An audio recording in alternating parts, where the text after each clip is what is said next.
Like most well-adjusted children, Shrek was a movie born out of jealousy, resentment, and mainly spite. But its exact origin is usually pretty heavily exaggerated. Some people would tell you, right, that Jeffrey Katzenberg, a former bigwig executive at Disney turned pissed-off founder of DreamWorks, made the entire company purely to get vengeance against his former employers, and wanted to make a movie showing nothing but disdain for fairy tales as a massive middle finger toward everything that Disney stood for. I mean, supposedly Lord Farquaad was meant to be based on the then Disney CEO Michael Eisner, which is why his name is basically Lord Fuckwad. I don't know, it sounds a bit too exaggerated for Reddit karma-y for me, but I'm sure there is some truth to it. Shrek definitely made an effort to be different to a lot of other animated movies at the time. It's very sarcastic and satirical, and by embracing its blatant adult jokes and excessive pop culture references and a lot of farting, it used this to go on to become the highest grossing animated film franchise of all time.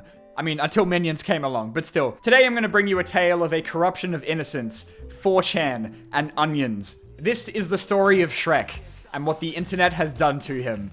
But first, a word from our sponsor. This video is brought to you by Displate, a site where you can get very high quality metal posters of all kinds of different brands for you to stick on a wall and show off your undying love for Shrek. The way that I did the wall behind me that you see in every single video was literally by poorly sticking them on the wall with blue tack and hoping to God that they don't fall off or tear, which believe me, they have already done numerous times. I literally just came back from a holiday and I found my room like this. I even filmed it because that's how distraught I was. But Displate was made by smart human beings, so you can easily attach them to your walls without having to worry about leaving marks. I can't tell you how good it feels to never have to do this again.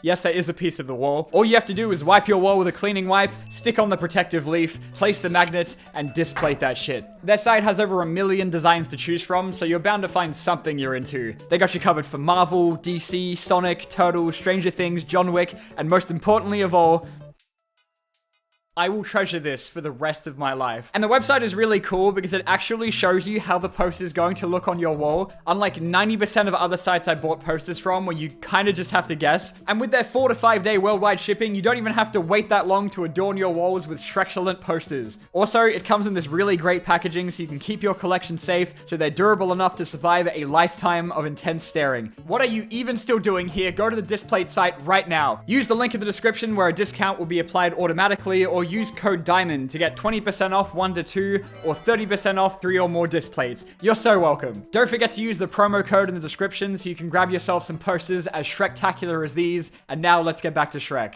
So, the first Shrek movie had a very troubled production, because on top of having to shift its lead 3 separate times, it just seemed like a project that was doomed to fail, which seemed to be the vibe while it was being worked on. Apparently, animators were being sent to work on it only after being fired from their other projects, a fate they dubbed Getting Shreked. I don't know whether this is true, but I would really like it to be. This was around the same time that DreamWorks was still gunning for their 2D animated projects like The Prince of Egypt to be their Disney killer. And Shrek was kind of just like this crappy thing that they were also doing in the background. Yeah, funny how that turned out. Aside from being the 4th highest grossing movie of 2001 and giving the seemingly unstoppable powerhouse Pixar some genuine competition in the form of a naked green ogre who shits himself for half the movie, it was also a massive success in the home video market. Like, the DVD of this shit sold more than The Phantom Menace in the first 3 days. Shrek even won an Oscar that year for Best Animated Feature, the same year that that category was introduced, so you absolutely cannot convince me that they didn't make an entirely new award just for Shrek. And like with 2D animated movies being on their way out, it was the success of Shrek and the failure of their other projects that essentially paved the way for DreamWorks' future as a genuine competitor for Disney, achieving what Katzenberg had set out to do in the first place, and bringing us some of the most banger animated movies of all time,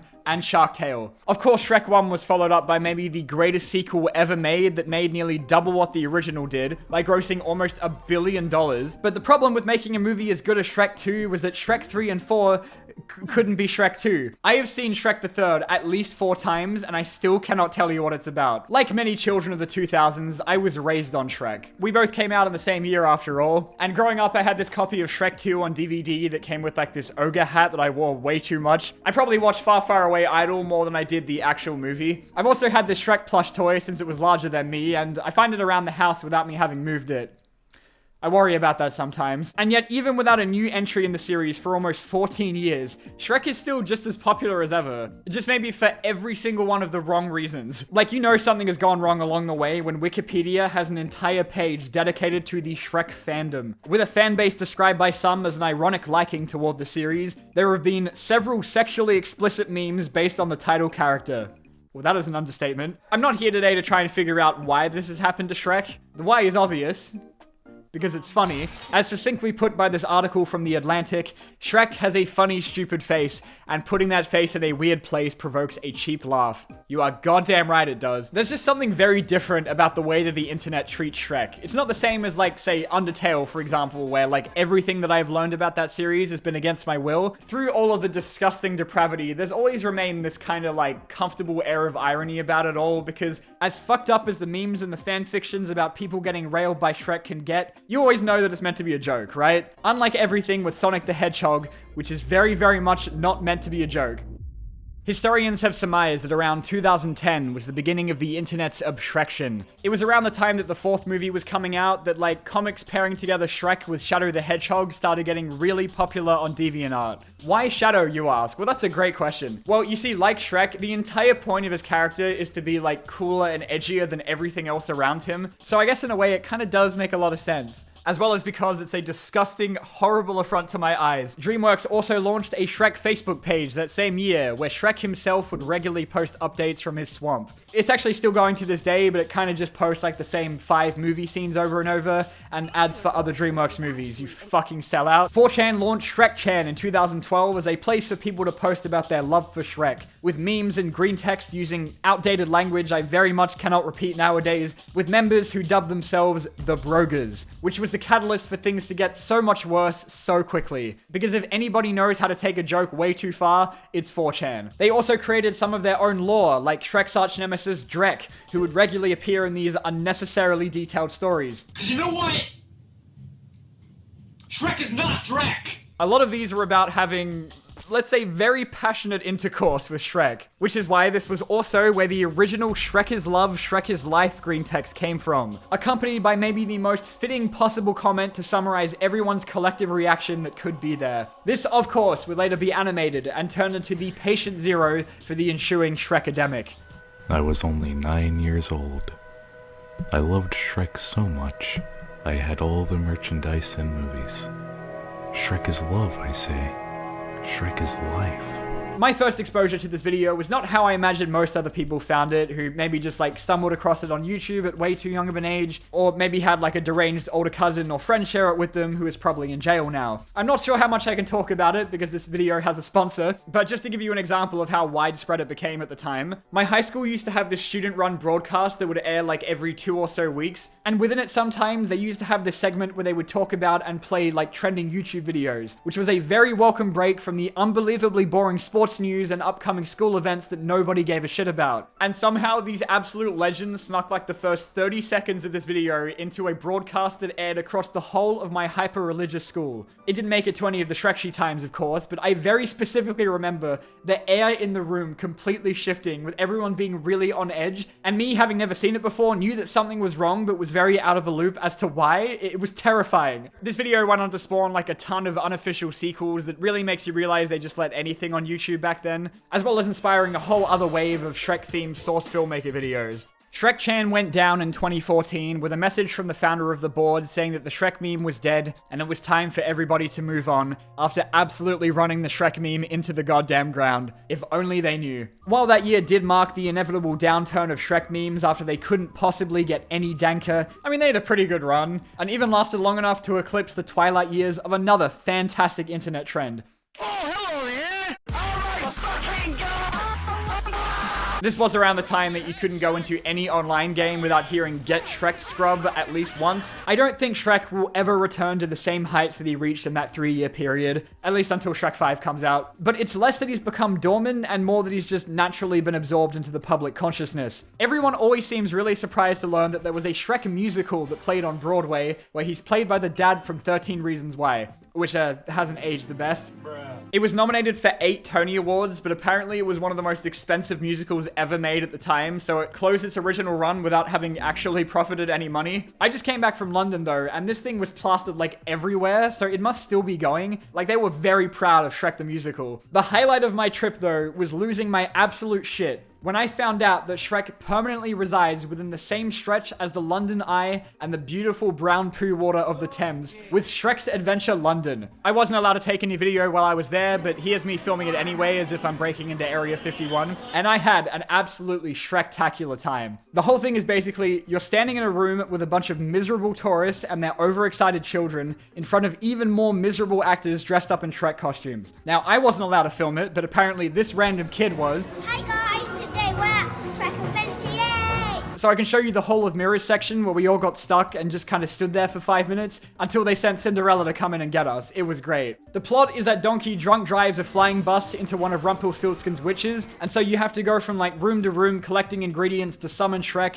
who appears at the end to charge you for a photo. Here's a picture of me in Shrek's loving embrace. My friend Daniel paid 30 fucking pounds for this shit, for a photo where I get Mike Wazowski'd. But then, to go even deeper, I was overwhelmed with all of the fan-run musicals and stage plays and other community events that are all still going as recently as a month ago. Like earlier this year, one of my friends invited me to a Shrek rave. What the fuck is a Shrek rave?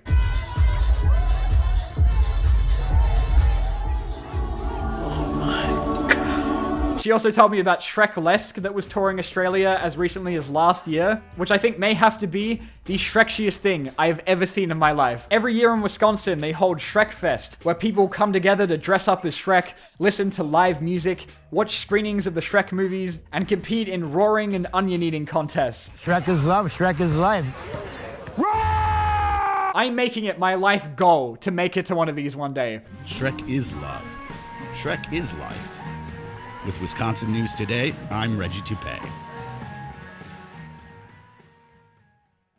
And all of this without any mainline entries to the Shrek canon in the past decade, which is probably why DreamWorks is too afraid to make any more movies. To show you how relentlessly dedicated and passionate the Shrek fandom is online, we still do get some gems from the Shrekonomy from time to time. In 2020, people discovered the Holy Land, a place called Shrek's Pizza in Manchester, but nothing on the menu was actually Shrek related. It was just adorned with stock renders that they probably just stole from Google, so the only thing you're gonna find if you go there is some regular ass pizza and gratuitous IP theft. That's if they were still open, which they are not. I am so sorry to be the one to tell you this. And then there was a brief period of people obsessing over the Shrek TV in 2021 that allowed people to watch the series the way Shrek would have wanted. I think the best example though was the crowdsourced remake of the first movie that came out in 2018 called Shrek Retold, which featured contributions from 200 different people with wildly varying degrees of effort. It's no wonder you don't have any friends. What I love about Shrek Retold is that some of it is surprisingly really well done. Like, there's a whole anime fight scene for the Farquaad tournament bit. Like, the way that it switches from, like, actually really well put together animation, and then some of it is just a guy who motion tracked his face onto actual footage of the movie. It's all amazing. And it was all organized by the same guy behind Shrekfest, Grant Dufferin, who I think we can safely say loves Shrek more than anyone else in the world does. Well, except maybe this guy. And they've got one for Shrek 2 coming out next month, and I seriously hope they just never stop. Shrek comes and goes, much like he did in the Shrek is Love, Shrek is Life video, Bazinga. And for a movie satirizing what came before, it led the charge for an obsessive and sexually repressed fan base built entirely on irony, which is kind of exactly what Shrek set out to do, so in a way it's very, very fitting. This dumb, stupid green ogre that in my brain is so intrinsically linked with Smash Mouth's All-Star is like the perfect representation of everything that I loved about the early 2000s. And even if it's all been horribly ruined by the internet so that every time I see a scene from the movie, I can't stop thinking about a Gmod video where someone gets their back blown out by an ogre, does all remind me of simpler times. Ever since those 4 original movies with gradually diminishing Rotten Tomato scores, we've had a whole swath of TV specials, an entire section of Universal Studios dedicated to Far Far Away, which is the only place you can go to properly complete the full Shrek lore with Shrek 4D, some comics, and a bunch of video games. So many video games, like Shrek Extra Large, Shrek Super Slam, and Shrek Beg for Mercy, which all sound like scenes from 4chan green text about Shrek. And if you ever get hungry, you can probably have an entirely full balanced meal out of just Shrek-related food products. Now Twinkies have the same great taste you love with Ogre Green creamy filling. And we're even getting Shrek Crocs this year. I know, it's what literally no one has always wanted. And of course, there's been like a whole spin-off franchise in the meantime about the best character from Shrek 2, Puss in Boots, with a first movie I don't hear a lot about, a Netflix show I didn't even know existed, and then just last year, a sequel that is so much better than literally anyone thought a second entry to a spin-off series to the Shrek movies would ever be. But as the poster for Shrek 4 promised, it ain't ogre till it's ogre. Because it seems like luckily the future of Shrek is actually bright, even if it's very vague and confusing. There was some news going around in 2018 that Chris Meledandri of Illumination was meant to be rebooting both the Shrek and Puss in Boots series, but nothing ever came of that. Thank fucking God. As now in April 2023, we finally got news that they're still saying Shrek 5 is gonna come out eventually, and the original cast is still on board to return. Puss in Boots 2's MCU end credit scene seems to be a bit more definitive that we're actually gonna get a new Shrek movie within like the next decade, but we shall see. So what I'm saying is, it ain't ogre yet.